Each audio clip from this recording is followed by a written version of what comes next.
Bonjour à tous, dans cette vidéo nous allons répondre à la question numéro 17 du CE1D de l'année 2017. C'est une question qui est en rapport avec les mélanges. Donc je lis l'énoncé, on verse lentement le contenu de 2 éprouvettes graduées dans une troisième.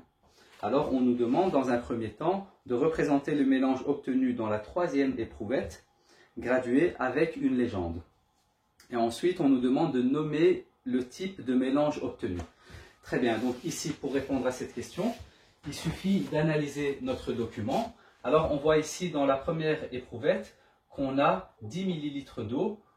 Au-dessus de l'eau, on a 10 ml d'huile. Donc on peut dire que l'huile est plus légère que l'eau, c'est pour ça qu'elle se met au-dessus de l'eau. Dans l'éprouvette graduée numéro 2, ici on a 10 ml de miel liquide qui se trouve en dessous de 10 ml d'eau.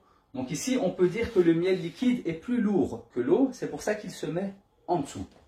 Alors ici, on nous dit que l'on va verser le contenu de ces 2 éprouvettes dans une troisième et on nous demande de représenter le mélange obtenu avec une légende.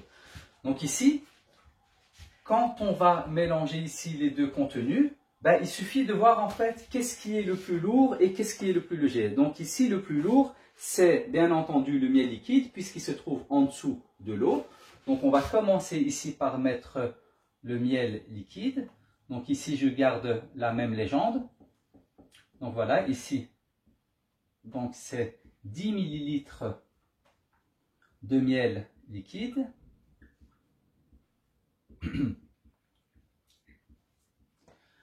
Au-dessus du miel liquide, on a de l'eau.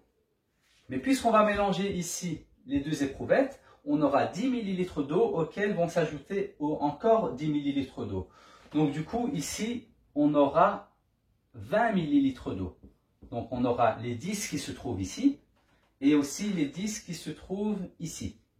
Donc ils vont s'additionner et donc ici, nous aurons donc 20 ml d'eau.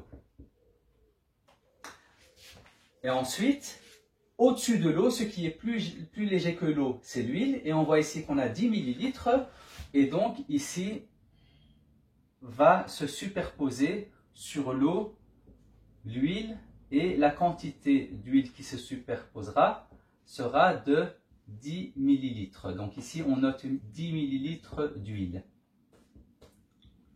Et ainsi, nous avons répondu ici à notre première question. Donc ici, il faut bien faire attention donc, au fait que le miel est plus lourd que l'eau et que l'eau est plus lourd que l'huile. Et aussi, il faut faire très attention à la quantité. Donc ici, forcément, on a 20 ml d'eau puisqu'on a ici les 10 ml et les 10 ml qui s'additionnent et qui se mettent au même endroit au niveau de notre 3e éprouvette graduée. Ceci étant fait, maintenant nous allons répondre à la deuxième question.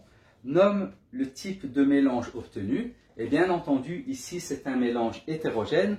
Pour rappel, un mélange hétérogène, c'est un mélange dont au moins 2 constituants sont visibles à l'œil nu. Et ici, donc l'huile, l'eau et le miel, on peut les distinguer à l'œil nu, donc forcément, c'est un mélange hétérogène. Merci d'avoir suivi cette vidéo et bon travail à tout le monde.